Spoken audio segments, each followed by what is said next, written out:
Good evening, everybody. I'm Mary O'Connor. We'd like to thank Alaska Public Media for allowing us to bring you Hangar Flying tonight. We are pleased to have Adam White back on our show. Adam is the Legislative and Government Affairs Representative with the Alaska Airmen's Association. He's been involved with the working group that has been figuring out how to make communications safer for pilots flying in the Matanuska-Susitna Valley. Welcome back, Adam. Thanks, Mary. On our last show, we talked about the frequency changes that are coming for pilots flying in the Mat-Su Valley. Right. We talked about the new maps that show what frequencies will be used where and how people could access the maps and other information. Can you tell us how the information about the frequency changes is being spread out? So there's the Go Fly Alaska website that we talked about last week that a lot of other associations and organizations are pointing to. There's a publication that's out there in some of the airports where folks can see the graphic. But most importantly, it's in the new charting cycle. In your Alaska supplement, and the CTAF frequencies are listed on the sectionals now. And it's important that you upgrade to the newest version of that, update your database and your GPS, and be able to get that information that way. So pilots who have a flight review coming up this year should probably be prepared with a new supplement to impress their flight instructor. That would be a good thing. I'm a flight instructor as well, and it always makes a good impression when the folks come in and they've got all their ducks in a row.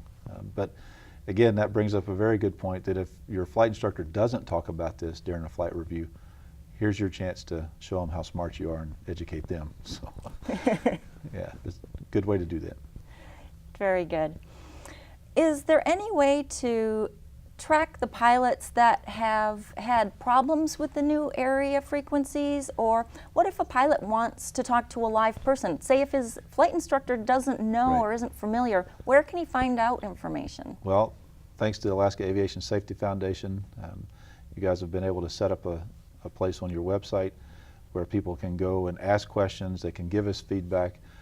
We know that this process is not complete. We know it's not perfect.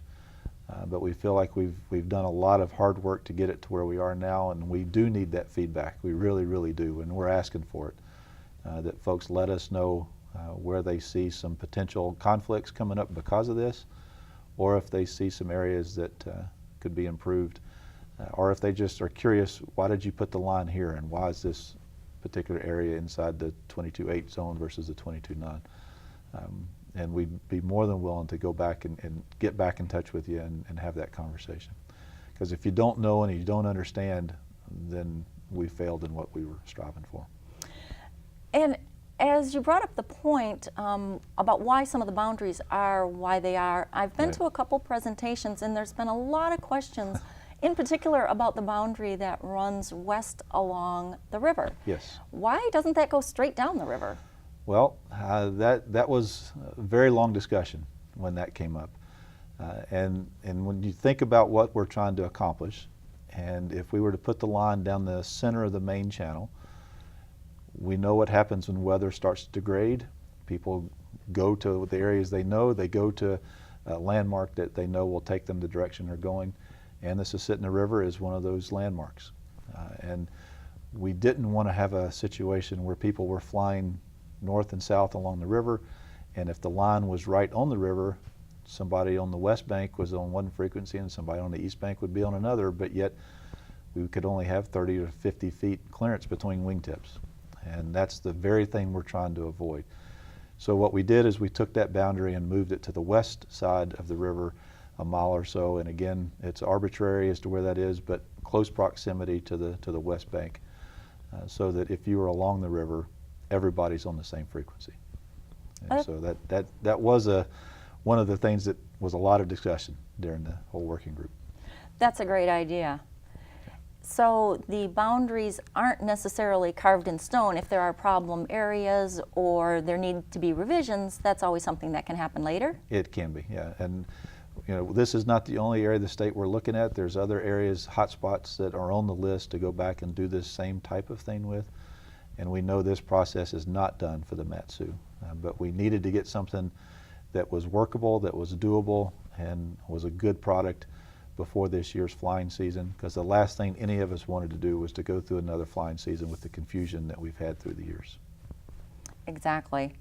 So for added safety, would you encourage pilots flying through this area to still go through a flight following service? Most definitely. When you see the graphic that was put out by industry, it mentions that when you are not in communication with ATC, if you're not having VFR flight following, or you're not actively talking to center, that it's this is the guidance. We encourage people to get VFR flight following. A little bit about my background: I live north of the range, and when I come down to the Anchorage Bowl, I'm in contact with Anchorage Center and then Anchorage Approach as early as I can, because their eyes looking at that radar scope are much better than my eyes looking outside the cockpit. That's great advice. Thank you very much, Adam, and thank you so much for your efforts. It's been very helpful having you describe the rationale and the reasons behind some of these changes that are coming up. You're welcome. Glad to be here. Thank you. Pilots, please be sure and check frequency changes when you're flying through or landing at airports or any landing areas within the Mat-Su area. May 29th, mark your calendars. Until next time, fly safely.